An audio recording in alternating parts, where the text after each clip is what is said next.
Good evening, everybody. This is Omar Serrato with the Tilted Lawyer podcast.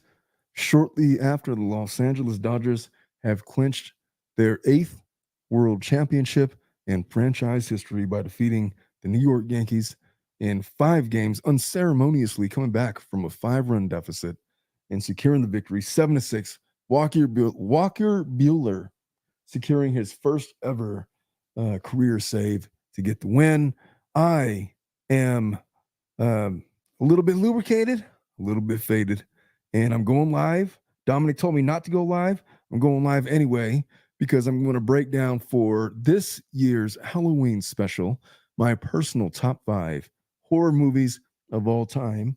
At some point, Dominic is going to come and join us. I'm doing it live because I'm doing it live, man. Dominic said he's going to edit it. He's going to edit it for tomorrow and, make it all nice and pretty. But I'm feeling pretty good, man. It's a good night, and I'm happy. I'm wearing my Dodgers jersey. What's up, Miguel? Oh, I'm going to tell him about The Exorcist. He better believe I'm telling him about The Exorcist. Tell your wife about The Exorcist. How about that? You tell her about The Exorcist and what we do in the Serrato household to little boys who dare talk about how brave they are on a Halloween night in the ghettos of Baldwin Park as we go and how old I was when I watched that movie? I was 12 years old. What's up, Lexi Texi? Let's go Dodgers. Let's go Dodgers. I got to get my rally towel out here. I left my rally towel in the car, but you know what? I ain't getting up. I'm feeling good, man. I'm here to talk about some scary movies. And it's the first time since 1988 that the Dodgers have won a full 162 game season world championship. It's the first of my lifetime that I've been old enough to appreciate and remember. I'm feeling good, man. Anything could happen tonight. Anything could happen tonight. I should make right now a members only stream because I literally have nothing. I'm out here winging it right now. I'm supposed to be talking about scary movies, and Dominic is supposed to be with me on the live stream. He did tell me that he was going to he told me to record this. Like, don't go live. He said, make a recording. I'll edit it later. We'll drop the episode tomorrow. I said, no, fuck that. We're going live. The Dodgers won the World Series. I'm feeling good, man. I'm feeling strong. And I got some scary movies I want to talk about. One of them is definitely going to be The Exorcist. You're going to see where I put that in my rankings. What's up, Miss Gamer Doll? He's told me some stories. All right. Oh, I know you know all about the stories. I'm sure you know all about the stories. What's up, Kath? I don't expect a whole lot of people here in tonight's live. It's like a 10:43 Pacific time. Most of my listeners happen to be on the West Coast. So, hey, I got a list. You might not agree with my list, but it is a list. It is a list of scary movies that made the biggest impressions on me, dating back from my childhood all the way to present day. They are the movies that, well, I haven't been able to watch all of them with my children because, age range and all of that. But let's just say that whatever your list is, I'm not basing my list on artistic merit. I'm basing this list based on how terrified I was when I watched them at the time. One of the movies that did not make my list, and my brother's in here in the chat. I took him to the movies when he was, I don't know, 9 years old or so, 8 years old, 9 years old. He was a little guy. No, wait a minute. This would have been back in 2006. So we're talking about 12 years old. He's like 12. He's about to go into high school. He's in junior high. He's like in that wee phase where you're like sort of a kid, but you're going through puberty. So like you're a kid, but you got pubic hairs. And so your voice starts cracking a little bit and you're about to transition into manhood. Well, it was the last remnants of his childhood. I took him to the movies and we watched The Exorcism of Emily Rose. He was sitting right next to me in the movie theaters. This is back when it was much more popular of a thing to do, back in whenever that movie came out. I want to say it was 2007, 2006. But he watched that movie, and in the part where the face, he was in 6th grade. That would have put him at 11 years old. In the part where the faces were melting and then Emily Rose is getting all contorted on the ground, and when she would go into her whole demonic possession exorcist mode, he straight up would bury his face into my arm like a girl. I say like a girl, I mean as a kid. but he would bury his face because he didn't want to look at the screen because he was so terrified of the movie. That did not make my top five, although it is a scary movie, an excellent movie. A little bit over the top. It's got like this sideline story of legal drama with it, with this really good actor. I forget the name of that guy, but he played a really good prosecutor. Um, they were litigating whether or not it was a defense to be demonically possessed. And it was based on an actual real case that I want to say was worked by the inspiration behind The Conjuring. At any rate, that is not on my top five. What's up, Carmen Rodriguez? She says, I love your channel, but a little disappointed. I thought you were going to talk about Sarah Boone's guilty verdict. Carmen, I am not finished with Sarah Boone. I am going to talk about her guilty verdict. I had to cover the Delphi murders today. I was going to talk about it. Not only am I going to talk about Sarah Boone, I'm going to talk about the closing presentation of the state and how it all kind of starts to make sense, because I know it talks a lot of shit about how they presented their case, a lot about their cross-examination. It turns out that it was all by grand design, because they had their rebuttal witness that was going to respond to the defense's theories of battered spouse syndrome, and they were setting it up for him to make the closing arguments that he did. And a lot of the closing arguments was some of the stuff that wanted him to get into cross, and he ended up going after it much more effectively in his closing arguments. All that to say, Carmen, I'm not finished with Sarah Boone. That video is going to drop probably tomorrow, but I haven't forgotten about it. So don't be too upset with me. I had to cover some other things. Give me a second, folks. I will be right back. I'm going to get some honey and water so that I don't cough up a lung here on my live stream. I will be back in about 60 seconds or so. I got to get the what do you call it, screen up. Here we go. I'll be right back.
Yeah.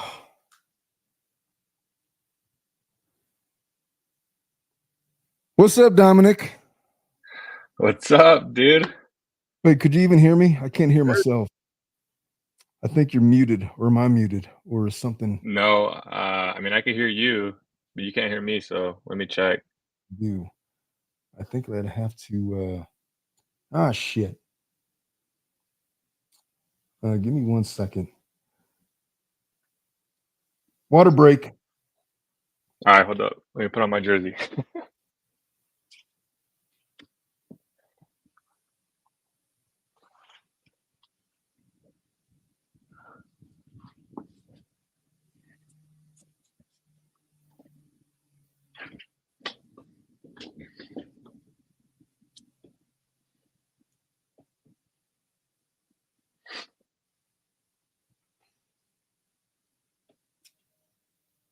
They say they hear both of us. Can you hear me?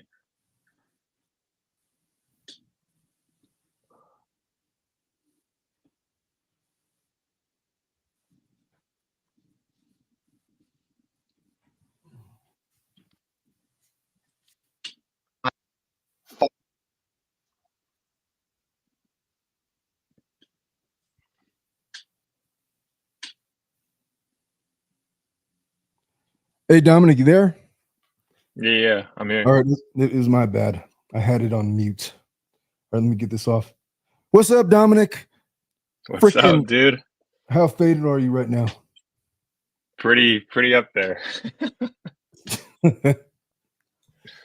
Hey, do you even remember? Well, you weren't even alive during 1988 for the Nope. Dodgers first. You remember 2020, but the 60-game season and all of that. And how fitting was it that Alex Verdugo, the guy who was talking all that shit, is the guy that ends up making the last out for the Yankees, striking out to a big game Walker Butane Bueller. Um, Dude, and that that, was so perfect. That was a storybook ending right there. I mean, you can't really ask for more. Verdugo over there talking all that smack, saying that 2020 didn't count because it was a shortened season, and then for him to be the last out of the World Series, dude, was just amazing. I'm just gonna say this, man. I'm just gonna say this that them winning tonight saved me about $3,000 because I was gonna be forced. I was gonna be forced. I can't just let a game six go in LA and not be there. Yeah. Yep. Uh, your mic cut out. I don't know if I hold on. Can you hear me? Your mic's out. Or it might just be my earphone. But I think you died down.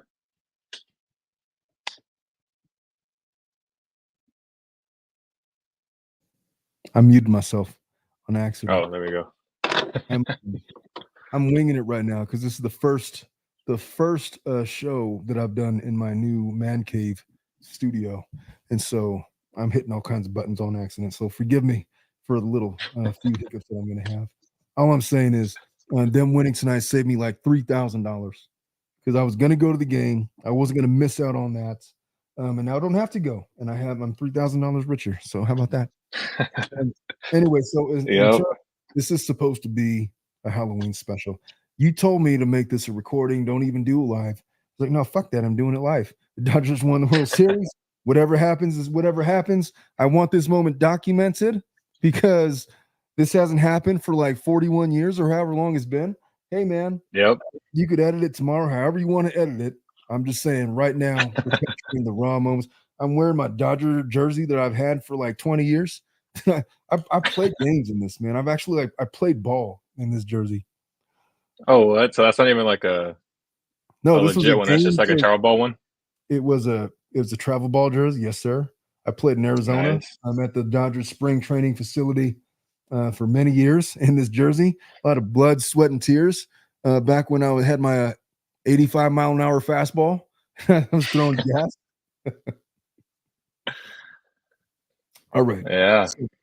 So, we're here to talk about scary movies. What is your definition of a great scary movie, Dominic? Mine would have to be I think the perfect summed up scary movie franchise, I would say, would be like The Conjuring. I love that series. See, They do it right. the fact that you said franchise tells me that you got your definition all wrong.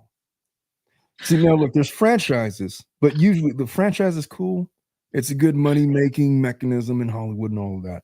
I'm just saying, typically, franchises are built on the strength of a one singular great initial entry into the Hollywood stratosphere, such as The Exorcist, such as the Blair Witch Project, such as Mhm. Saw, the first Saw movie, such as The Conjuring, I guess, is a good one. The hell is that? That's your end? I don't know where that music's coming from.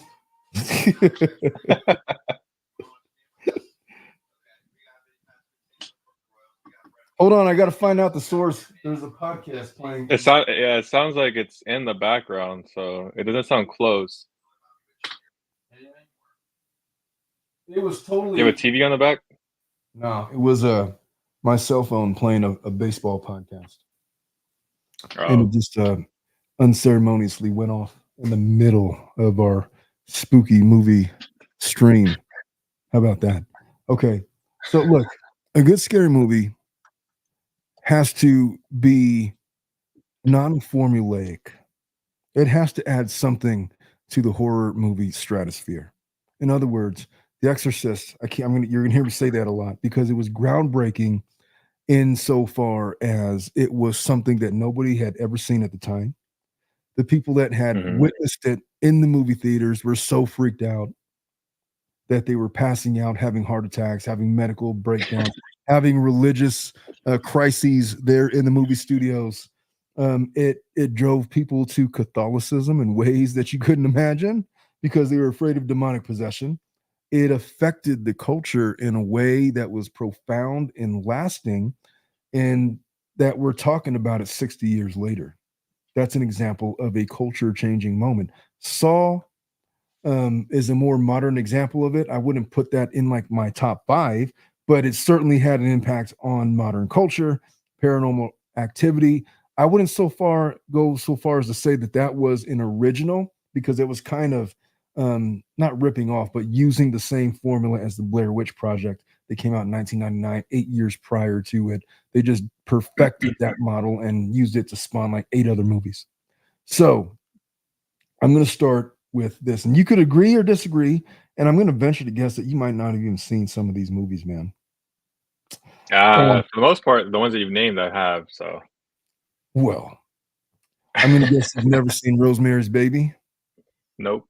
Okay, which is fitting because that was in the 1960s. That wasn't even just before your time. That was before my time.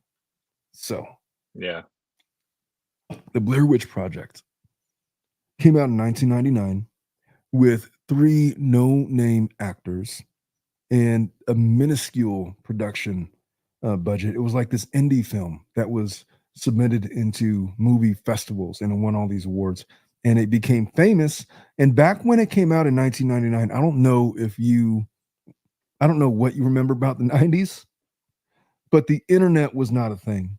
It was sort of a thing, but it was not like what it is today. Like you couldn't just jump on the internet and get reliable information and have the answers to all of your questions at your fingertips, like in your cell phone or whatever. So when the way that it was marketed was as this found footage film where people were going to do a documentary about witches, and there were these three college students or whatever they were. One of them was a college student. I think the other two were just kind of like I don't even know if that was even established in the movie, but they were just going out in the forest and they were going into these woods that were said to be haunted by the Blair Witch. And they go and, it creates this whole scenario that as you were watching the film and as they get deeper and deeper into the woods, you're never ever certain, especially back in 1999, if this was actually a real documentary or not.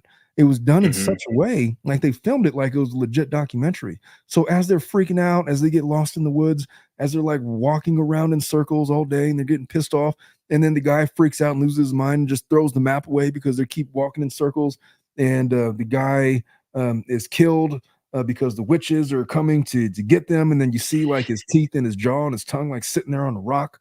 All of that shit back in 1999, you were just not certain that this was like for theatric effect or if it was like legitimately happening. Did I just watch a snuff film? What is this shit? They had all of these. So that was the setting. You hear my dogs in the background.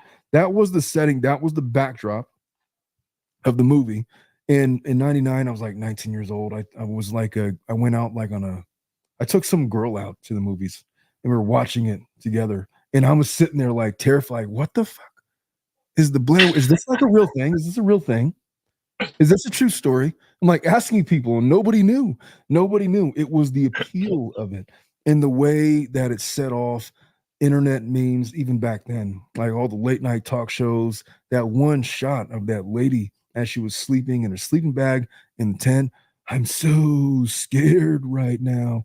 And like the video cameras like right up into her nostrils, and you could see her entire, brain basically. It was just this fascinating foray into horror that I don't know if it's been replicated ever since. I will say that Paranormal Activity sort of, did a really good job of piggybacking off of that. There was another movie that got me just like that too. The Fourth Kind or something like that. it was this alien movie, and it was another one of these. Oh, here's this documentary that we're doing based on the ancient Sumerian texts, and these Indians or these aliens are coming in and they're abducting everybody. And here's this real footage of this psychologist having these hypnotherapist sessions with her patient, and he's levitating in air. And I'm watching that like, what the fuck is going on? This is like 2008, 2009. Is the only other movie that I could think of that had a similar effect to Paranormal Activity. And so for that reason, not because it was like the greatest theatrical story, because it was the greatest Hollywood whatever production, just because of the impact that it had on the audience at the time, the way that it innovated horror movies really for like the next 30 years, the way that it spawned a whole generation of new horror movie producers and techniques. I have to put it in my top 5. It belongs there, even if it's not my top 5 favorite horror movies. What's your experience with that movie, Dominic? Dude, that movie, seeing that one for the first time as well. I remember watching it with my friends. We put like what do you call them? Like blankets over our curtains Yeah. and stuff so it could pitch black it out. And I remember just freaking out the entire time. But at that time, everybody already knew that it wasn't like a real thing. So it wasn't as freaky as it was for you guys, back then. But it was still pretty scary and horrifying watch for sure. How old were you when you saw that movie? I want to say 10, 11, maybe. So you were just a baby yourself. Yeah. How familiar were you of the internet at that age? Pretty familiar. I growing up on it, so I used to watch a lot of YouTube videos and post a lot of YouTube videos myself. So So then pretty you could have familiar. like fact checked it in real time. See, back then, and I Yeah, know as a yeah, 19-year-old college student, I had no ability to do that. There's no reliable information. So I didn't find out that it was like actually accurate yeah, until they showed up like on the Late Show or whatever with yeah, Jay Leno or whoever it was. So that yeah. is number 5 in my list of 5. Number 4, I'm going to take this one all the way back to 1968. Let me just paint the picture for you. If you've never seen Rosemary's Baby, look, there was starting in the 60s, I don't know what it was about the 1960s and 70s, but there was this whole fascination with religious extremes, demonic possession, religious iconography. And one of the movies that capitalized on whatever was going on at that time period was called Rosemary's Baby. It came out in 1968. Um, it starred Mia Farrow. She was the lady, and the plot line is basically there's a young couple. They move into New York City into an apartment building that has this dark past. They didn't realize that their neighbors were like possessed by the devil or part of the satanic cult. But she had become picked, earmarked by Satan himself, that he was going to deliver his son, effectively the Antichrist. And the mechanism by which he was going to accomplish that was through Rosemary, Mia Farrow. She has this dream. She's having sex with Satan. Then she wakes up pregnant, and it creates this whole scenario. So they move in to this apartment building in Central Park, in New York, with this history. Again, the neighbors or have like these weird parties, like very eccentric old folks. They would have these dinner parties, and it would just make you really uncomfortable. The entire time that you watch that movie, there's just something off. And you gotta look, you have to account for movies were made a little bit differently in the 60s and 70s. It starts off really, really slow. Like you're going to be bored out of your mind. And then there's going to be some things that happen. You're like, what in the F? What in the F is actually going on here? And there's going to be some things that throw you off. And then you're going to come across the Satan sex scene. And then it's going to start going. And then by the time you get to the end of the movie, where she has her baby and then all the neighbors are converging against her and she has like this demonic thing. One of the most brilliant cinematic plots or mechanisms that they use to advance that storyline is you never actually get to see the baby. You're basically seeing POV from Mia Farrow's perspective, all of these people converging on her, and they're not interested in her. They're interested in the baby that she's having. she's delivering the Antichrist. For the fact that it kicked off, it's probably the most popular movie that kicked off this entire religious extremist era of cinema. I had to put it in my top four. I know you've never watched it, so I'm not going to ask you questions about it. I'm just going to say it is a movie. Rosemary, she becomes pregnant. She begins to suspect that her neighbors are members of a satanic cult. And of course, like, oh, would you stop it? You're being crazy. Of course, like they're gaslighting her the entire time. Coming to find out, well, son of a bitch, they really are a satanic cult. And it's this strange, thrilling plot line that kicked off. That's probably the father of The Exorcist, of The Omen, and similar movies that led up to where we ended up in the 90s with what's that movie? I forget. Anyway, that's my number four. That is my number four. What say you about Rosemary's Baby? What would be your number four, sir? Do you even have a list? I don't. Like I said, I would just put, The Conjuring for sure, 1. 2 would probably be The Exorcist. 3, sheesh. I'd have to put 3, Blair Witch. 4 would be,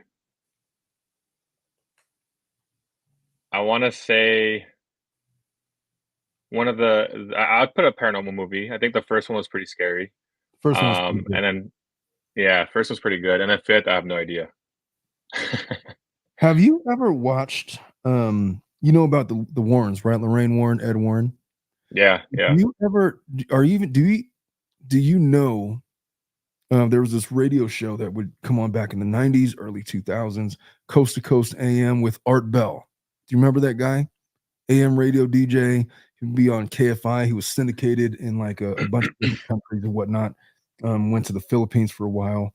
But he had this radio show, and one of his frequent guests was straight up the Lorraine Warren before she passed away. And she would talk about all of this stuff, like all of the demonic possession. Mhm. Talk about the Amityville horror. She would tell the stories about what actually happened during The Conjuring.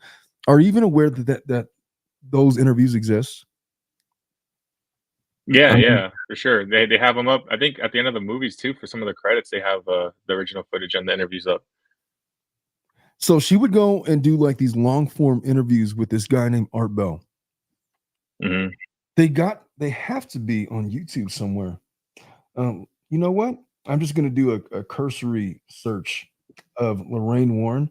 I remember in the 90s, I would listen to her interviews with Art Bell, Lorraine Warren, and she would talk about all these ghost demonic possession stories and like the what she really experienced. I I gotta tell you, man, like 80% of me was convinced she was full of shit. Like she was making a career off of like telling these stories and people were believing her. And um they don't have anything like right away. I mean, there's a bunch of interviews with her, but uh, Yeah. yeah, there's a bunch of stuff on her. That's not all that well. Let me move on with my list. How about that? Okay, number three. This movie was made in 1982. And what do you know about movies that were made in 1982, sir? Absolutely nothing. Oh, okay. So there's this movie. It was called The Poltergeist. Oh, okay. Have you seen that movie? I have. Yes, I have. So 1982, if you watch it now, it's super corny with like the graphics and all that kind of stuff. But I'll tell you what, I try to get my children to watch it. They could not make it past like the first like a poltergeist moment where like the children are getting sucked in the wall and like into this hole or whatever, and the tree was attacking the little boy and all this. Like, turn it off, Dad. You want to watch something else?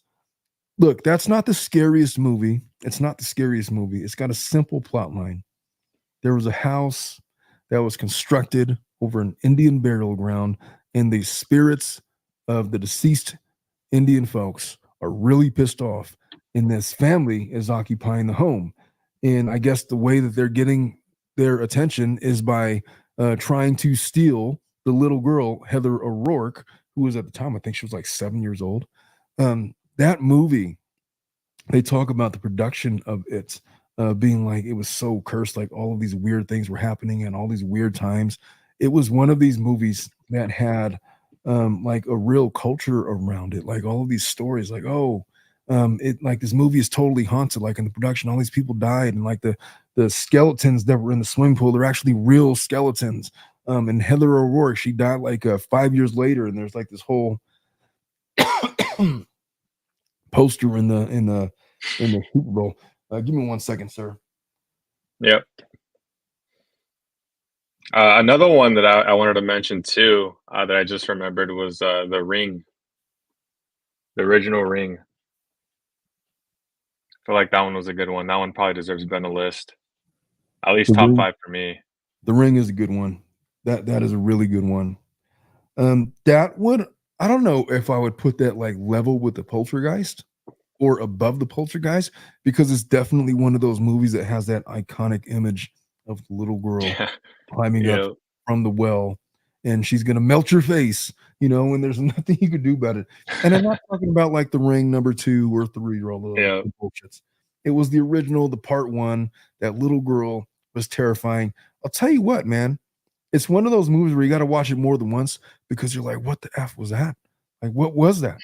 And like, this idea that you're gonna watch a video and then you're gonna get this phone call, 7 days, and there's Yeah. nothing that you could do about it. And then she's coming for you. And then the way that she's coming for you, she's gonna come out of your computer, out of your television screen, and literally melt your face off. And then they're gonna find your body with your face all contorted like that. That Yeah. movie was freaking terrifying. It was a little weird. I'll tell you what, upon like further review, um, the whole scene where, I found the little girl in the well, and she's like braiding her hair, not braiding her hair, like caressing her hair, like Mhm. hugging her. She just needed a hug. We just needed to learn her story. And then they're friends afterwards, and then come to find out, bullshit, because I can't stop killing people, and then the next guy is dead. That was such, I can't tell. I mean, because it gets really corny, right? But then it's brilliant. It's one of these like these corny tropes. Oh, everybody's safe, and no, they're not. Actually, everybody's going to die, and that whole thing. But they just do it so brilliantly. I gotta agree. I'm on the fence about whether or not to replace Poltergeist with The Ring. Poltergeist is from like my childhood. It's severely dated. I got to tell you that it still works as a horror mechanism to induce fear in children. I'm not sure what it's going to do for you as an adult, because, I mean, it's a little archaic by today's standards. I think it holds up. I have it in my personal 3, but I wouldn't be upset if you told me that we had to replace it with The Ring. That was actually a really good contribution on your end. Yes, sir. I co-sign. All right. Number two. Oh, there's all kinds of people leaving comments. I didn't even know anybody was in here, folks. I apologize for not following the comments.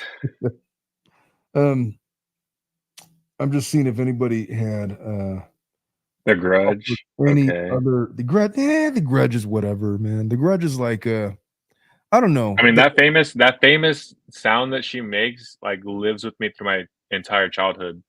Like, I don't even know how to do it, but that iconic sound is what, like, Like gave a me a little lot of throat nightmares as a kid. rattling, whatever the F that was. Yeah, but then it's like it's kind of the same genre of movie as The Ring. And if you had to pick between the Ring and Grudge, which would you pick? The Ring, 100%. Like, I feel like people knew about Grudge back in like the early 2000s, but in terms of like lasting, um, enduring presence in the popular culture of today, I think the Ring wins. Yeah. Also, popular mention. Who was that movie with Bruce Willis with the kid that sees dead people? I'm not even sure if I would classify that as a horror. Do you even know what I'm talking about? What I was do that movie not. talking about? What was it called? What was it called? Bruce Willis. I see dead people. You know what? I got Google right here. Yeah, The, I'm The Sixth Sense. the Sixth Sense. Tell me you haven't seen that movie. I have not. You haven't seen that movie, so I can't even talk about it because I'm gonna spoil the ending. No, Do you know about the ending? Do you know about the ending? I don't. You know what? Dominic, you're fired. What the fuck, dude? How do you not have you not seen The Sixth Sense? That's another movie that came I, out in '99. yeah, That was a fantastic movie for, cinema, by the way. Okay, so number 3, I have you know what? I gotta figure out what we're gonna do with this. So, Poltergeist and The Ring. I would definitely put The Ring above Rosemary's Baby because Rosemary's Baby is dated. Nobody knows what it is anymore. The movie tropes don't really work anymore. The only reason I have it on my list is because of its cinematic contribution for how it advanced horror films. Because prior to that, you had like these really canned, like Psycho. Oh, this lady's gonna get stabbed in the shower, and you had like all of these the Chainsaw Massacre. It became much more of it took horror from gore into a more oh, you're psychological style of horror that was a lot more intelligent and a lot more effective. That spawned all these other better movies. Okay, number 2 on my list. I'm your just gonna brother just made a quick donation. oh, well, thank you so much for the $1.99, Miguelito. Um, I will buy, with your $1.99, um, I don't know, what should I get for Rent you? one of the movies. Yeah, no. I mean, you can rent one of those movies with the dollar. Thank you for the contribution. Jacob's Ladder. Jacob's Ladder was a I look, that's a psychological thriller. It has the Shawshank Redemption guy in it. It's a Vietnam PTSD. Um, they forced veterans to take these weird medications that gave people these mental hallucinations. It has one of the most disturbing scenes that I could remember. I don't. I know even. I'm not even going to ask you if you've seen this movie. I'm just going to tell you. All you need to know about that movie is there's a scene where there's a bunch of people. They're like at a club, like 80s style club, because that movie came out like in like 88, 89. And there is this lady that's dancing and she is getting effed by like an octopus or something on the dance floor, What the like fuck? writhing around. I swear to God, it was the 80s, man. What? People were on coke. It was weird. She was like being all orgasmic with some kind of an octopus tentacle, and then it murders her in the middle of the. And then shenan. All I'm going to tell you about that movie is that is one of the scenes. If you haven't seen it, go watch it, preferably while on an edible. It'll blow your mind. It's not going to make my top 5. It was an interesting movie. I would not peg it for greatness, but it's one of those movies that you want to watch and just be like, meh, yeah, look at that. Son of a bitch. How about that? And then you just kind of move on with your life. That's how I would describe Yeah, that. Okay. Second movie on my list, my number 2. My number 2. Jack Nicholson. What's the movie, Dominic? really up. The Shining. The Shining. That's the one. That's the one. That movie is terrifying for so many reasons.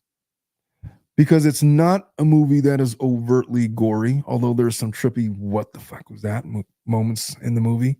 Like the whole scene where like he's going past like hotel rooms, the old lady nude in the shower who's like 80 years old, the guy with the bunny mask on. Like it has like these weird, trippy dreamscape moments in it. It's a movie about like psychic powers, but really what it's about is a movie about an author who is in solitude in such a state that he begins to basically hallucinate. And of course, I mean, there's other aspects of that story, but this guy literally he just loses his mind. He goes crazy. He's there, and his family goes there, and he loses his mind, and he tries to murder his wife and child at the very end of it. And then at the end, he ends up frozen in a maze. And you see, obviously, the iconic scene of Jack Nicholson frozen with icicles coming Hmm. off his nose. What do you remember about that movie? What about that movie sticks out to you? And do you agree with me placing it as high up on the list as I have? Yeah, I think it's deserving of that. You know, the one thing that sticks out to me and will always stick out to me, especially because of the memes as well, is the door scene when they're when he slams the axe through the door. That's probably the most iconic, scary movie scene that I know of. Yeah, yeah. Shelley Duvall, she just passed away, Mhm. like, not that long ago, a couple years ago. The Shining is one of these movies. Look, it's a Stanley Kubrick movie. If you know anything about Stanley Kubrick, is that he was this weird, evil kind of genius, a brilliant film director.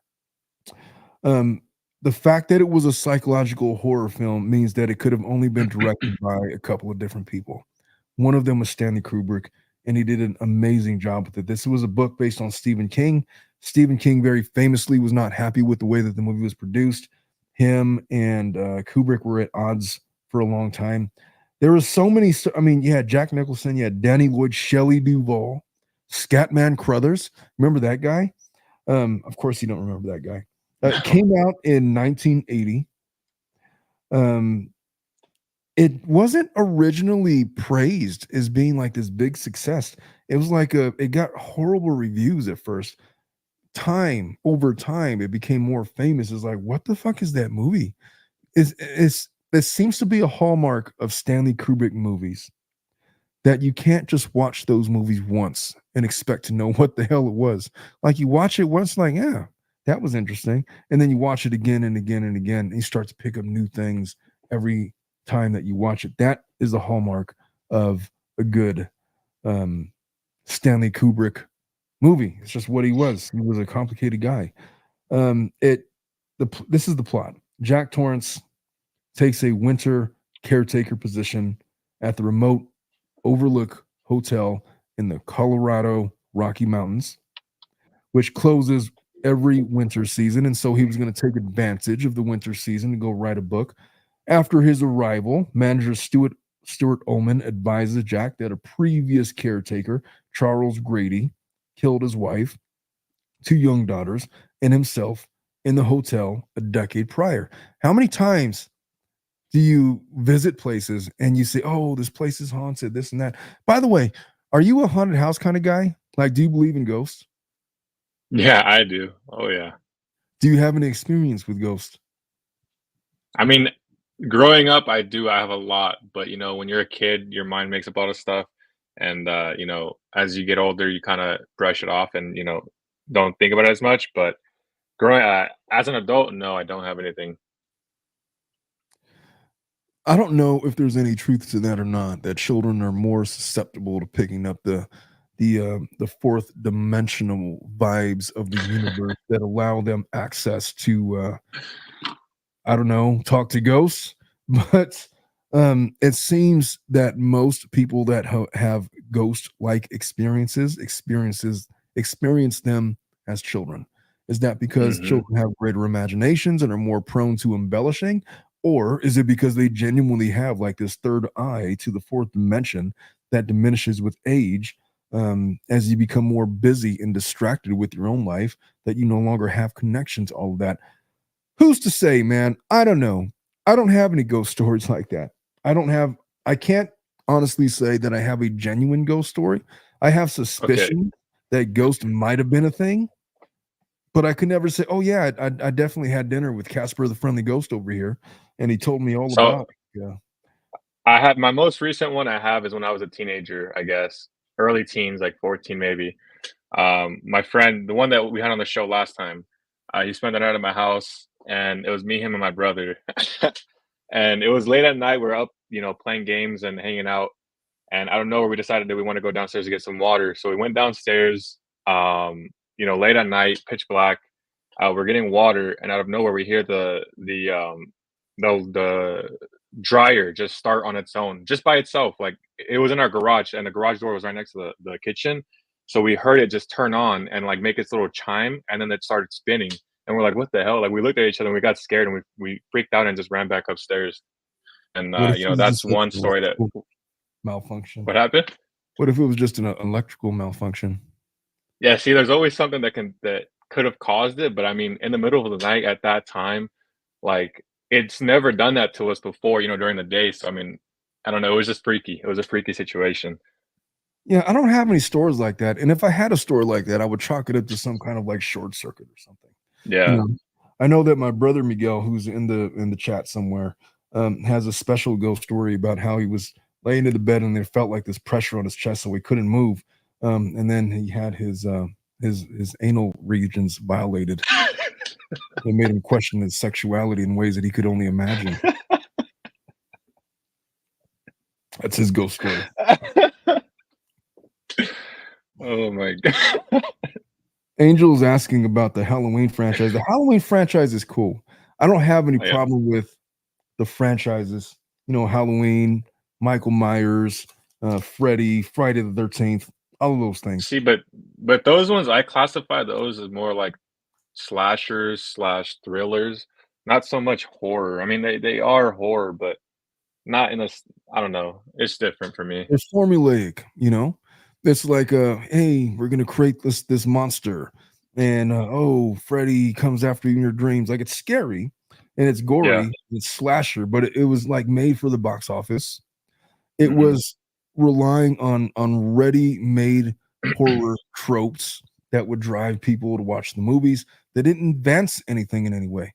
Like if you didn't if Nightmare on Elm Street didn't exist, Halloween would do just fine. Um, Yeah. or Friday the 13th would do just fine. They're like kind of like the same genre, just hey, we're gonna create this iconic indestructible monster and he's going to kill a bunch of folks, preferably teenagers, while they're having sex for maximum salaciousness. And we're going to make dozens of these same types of movies, and it's going to make money. And those are not. That is not the hallmark of a great horror movie. Is all I'm saying. Look, it's entertaining. It's entertainment. Would I put it in my top 5? No, but it definitely deserves a spot to be acknowledged in the pantheon of horror movies is all I would say. Dusk Yeah. Till Dawn. Um, I wouldn't say that Dusk Till Dawn is a bad movie. It's just a formulaic movie. It's like a zombie movie, sort of. Like Night of the Living Dead. The Omen is an excellent one. The Omen, I almost want to replace Rosemary's Baby with The Omen because, oh man, Alright, your camera cut out. well, my camera might just have to be off. I think it's a battery issue. Well, I don't know Yeah, what it is. probably. I just know that I'm not going to be able to fix it. You know what? It is what it is, man. You can make me into like an anime with AI or whatever when you edit the video. Sinister is a Yeah. really good one. The Annabelle movies, the Chucky movies, yeah, those are all formulaic. You got to watch The Omen, Angel, because it's I don't know how to explain The Omen. It's like another one of these Antichrist movies. I don't want to spoil the ending for you, but it's just like another one of these highly religious iconography, overt Catholic extremism, demonic possession, weird stuff happening. It has that one famous scene, Damien, it's all for you, as the nanny jumps off of the roof and like hangs herself in front of all the children during like a 7-year-old's birthday party. It's iconic for that reason. It is extremely dated. Um, I would put it in the same category as Rosemary's Baby. It's probably a little more memorable just because it is a little more recent. And by that, I mean literally by like 5 years. Um, anyway, we were talking about The Shining. We were talking about The Shining. Um, yeah. What would you, how would you, what would you classify The Shining as a horror movie? What category would you put it in? Is it like psychological thriller? Yeah. Is it like I mean, but what is the main mechanism for horror? We know it's a psychological thriller, but they're relying on because I've never been clear. Is this guy like psychic or is it being possessed? How would you define it? Because it's one thing to say I like you're psychic, right? You're psychic, but you're hearing demonic voices. But then there's some that Mhm. would say that doesn't make you psychic. That just means you're being possessed by demons. And what's the Yeah. difference? To me, like psychic is like you're talking to ghosts and spirits and things like that. And Mhm. it's never really been answered. The question about whether or not the main culprit in The Shining is demonic forces or sinister spiritual forces that used to be human. What would you say? Mhm. Dude, I would probably have to classify it more as, demonic forces, if anything. I mean, it's for, your interpretation, but yeah, for me, seeing that, I always thought it was, demonic. So, Well, this is the plot line. So we talked about, oh, this is an abandoned hotel in the wintertime because nobody comes to visit or whatever. And so Jack's son, Danny, has a premonition and a seizure. Jack's wife, Wendy, tells the doctor about a past incident when Jack accidentally dislocated Danny's shoulder during a drunken rage. As the premonition to, hey, this guy is a little off. Jack has been sober ever since. Before leaving for the seasonal break, the Overlook head chief, Dick Halloran, informs Danny of a telepathic ability the two share, which he calls shining. Halloran tells Danny that the hotel also has a shine due to residue from unpleasant past events and warns him to avoid room 237. I don't know if it's demonic possession. I don't know if it's ghostly possession. I don't know what the hell it is. It's just freaking terrifying that he happens to have this ability. Oh, we're calling psychic abilities the shining now. Oh, and this house has shine on mhm. it. Don't ever go in a room 237 and Red Room and the evil twins riding the tricycles and all of this. They're there for a month. Danny starts having frightening visions, including of the murdered Grady twins. Meanwhile, Jack's mental health deteriorates. He suffers from writer's block. And then you see him, there's like images of him typing on the typewriter. All work and no play makes Jack a dull boy over and over and over and over again. As a sign that Shelley Duvall finds out that this effing guy is losing his mind, and she becomes increasingly more terrified of him as the movie progresses. You have this psychological buildup of terror, um, brilliantly done. I mean, what more could you say about Stanley Kubrick? The guy was a freaking genius. Um, I think it belongs in the number two position. Is there any movie that you would put above The Shining, Dominic?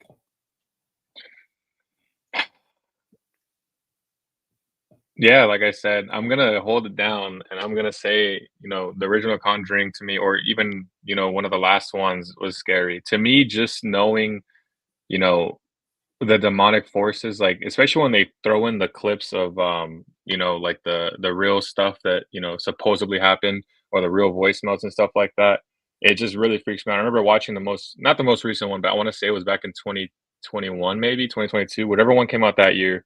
Like, the ending of it with the voicemails and, like, the creepiness of it just, like, freaked me out to, like, max. I was grown, like, I was old already, so if a movie can do that to me while I'm, this age, then I know it's, like, a really scary movie, so I feel like nothing for me tops the Conjuring series.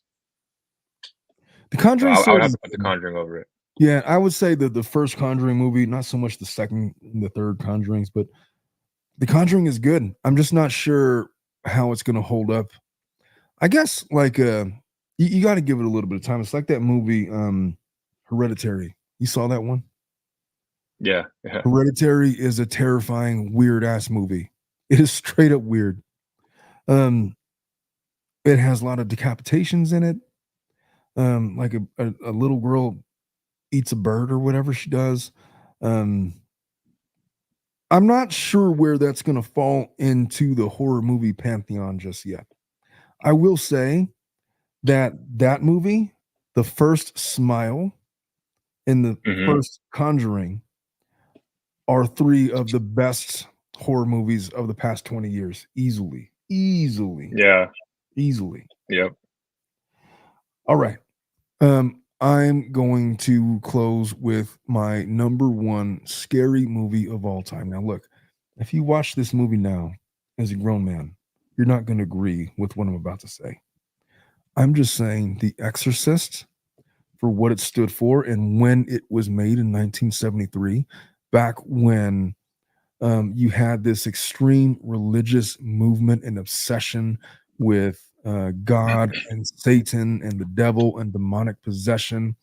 You didn't have the internet, and you had this very strange moment in culture where TV was starting to expand our ability to mass communicate with each other across the world, but you still didn't have the ability to interact one on one. You had, like, you could watch TV and there was radio, and then you had all these stories and whatnot. It was this golden age of cinema where you could promote an idea that had just enough truth to it that you couldn't like discredit it, but was like still like kind of wacky and wild and just crazy, like demonic possession. Who's going to say that demonic possession is not a real thing? And back then, if you thought that, like, you might be the one to be possessed. And so I remember watching that movie and like, oh, I got to make sure that I'm like blocked. Then you like say a prayer. God, please protect me from being possessed by demons. I don't want to spew split pea soup or whatever was coming out of Reagan's mouth. That movie was freaking wild. Like, Yeah. you could never make a movie like that today and have it have the same effect. You literally had an 11-year-old girl masturbating with a crucifix, saying all kinds of gross, vile, disgusting things to her mother. Like, you're watching that in real time as it's happening. And as you're watching it happen, like, you don't really even believe that you're seeing what you're seeing. Like, I'm not hearing that. Like, what am I thinking? What am I hearing right now? What is she doing? She's not doing what I think she's doing. No effing way she's doing that. But son of a bitch, it was just like this. They just went for it, like with the whole. That's another one of those movies like the Poltergeist that was um cursed. Like, a bunch of people that worked on that movie either died shortly thereafter or ended up with all kinds of medical maladies. Very famously, the actors in that movie, the mom, um, I want to say she fractured her back. The same thing with Reagan when they were like all the special effects. There was no CGI back then. They had to make it all work with what they had at the time. Just its ability to creep into your thoughts. I tell you what, I saw that movie when I was 11 years old, and it took me a good 10, 15, 20 years before I could walk into a dark room and not see images of Reagan with her head spinning, looking at me, talking about your mother sucks cocks in hell.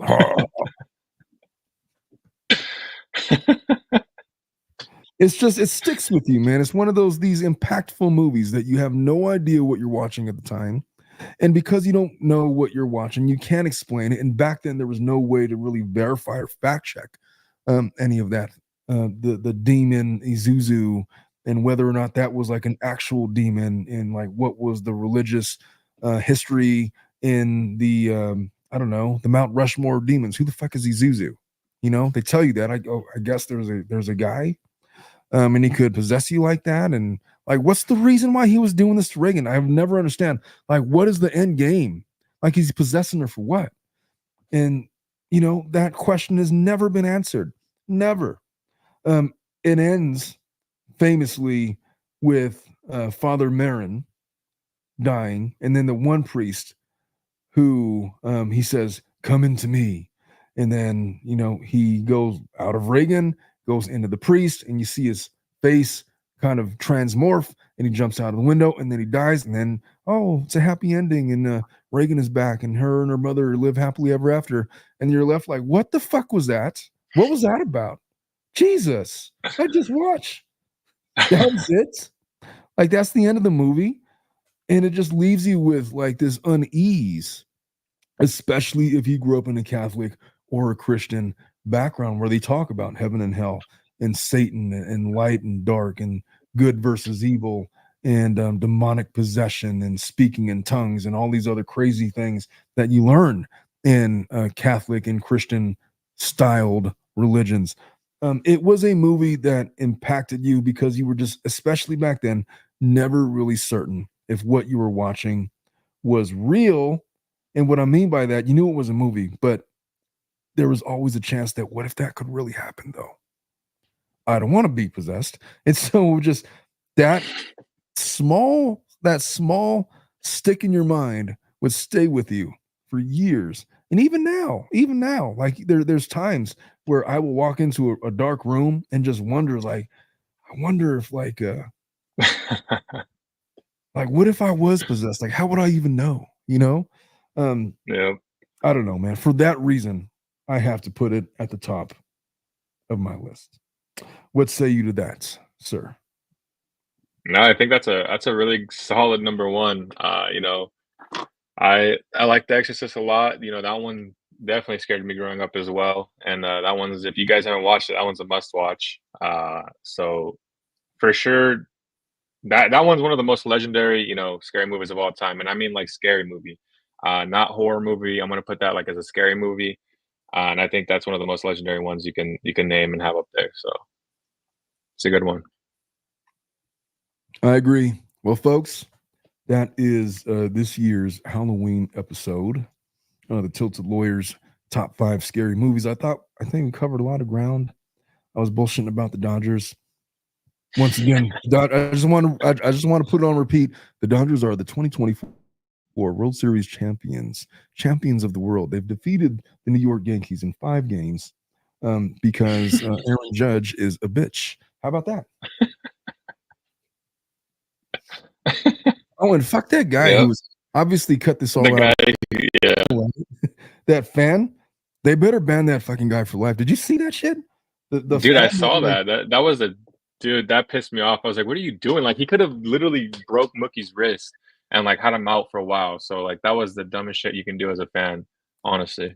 did you see him like after the game? He's like, "Oh, I've been talking about this with my buddy." So this is Yeah, literally yeah, like his big like moment. Like he's yep, been dreaming about this, and this is his big. We had a D up. I patrolled the mhm, fences. Like, what the fuck are you talking about? Like you're like out of shape. mhm. You couldn't like sprint more than 20 yards without being out of breath and having a heart attack. The guy looked like a hot dog with mustard on it. Well, Jesus Christ. Yeah, and I saw that he's gonna be on the Barstool, podcast coming up from what I saw. I don't know if it was real or not, but if Is that's he true, really? man, I don't know. I don't get why these people are, like, putting this guy on a pedestal because that interfering like that is just a whole different level. No, that pisses me off, man. I was so pissed. Mhm. I was so pissed. And good on Mookie That Betts. that's why I wanted them to win there at Yankee Stadium just because of that. Just because of what happened yesterday, like, it just I was like, "Dude, please win tomorrow in front of their fans." Like, that would just be hilarious. Yeah, no, So, you and me I'm both, I'm glad it man. happened. Also, we had a win tonight because Roberts emptied the bullpen. We had nothing left. We Mhm. were going to Bueller to Yeah. close the game. We just if we lost tonight, Jesus, like it's like Dude. I don't know what was going to happen. I was getting nervous. I was getting real nervous. But Yeah. anyway, we did it. All right, man. I'm going to let you go. Alright. That's my Halloween episode. I did this at Dominic's request. This was his idea like 12 hours ago. It's like, hey, you got to do a Hollywood episode or Halloween episode. It's like, all right, fucking, I'll do one. I'm over here like trying to prep for the Delphi case or whatever the show. I did that one earlier today. But anyway, I love you guys. Hey, happy Halloween. You guys be safe out there. Check your children's candy. Make sure nobody's molested any of it. Look both ways before you cross the street. Just be safe, man. Keep your wits about you. Don't be faded while you're trick-or-treating with your kids. Wait till they go to bed, and then all bets are off. All right, Dominic. All right, Yep. everybody. I love you all. Have a good night. Bye-bye. Later.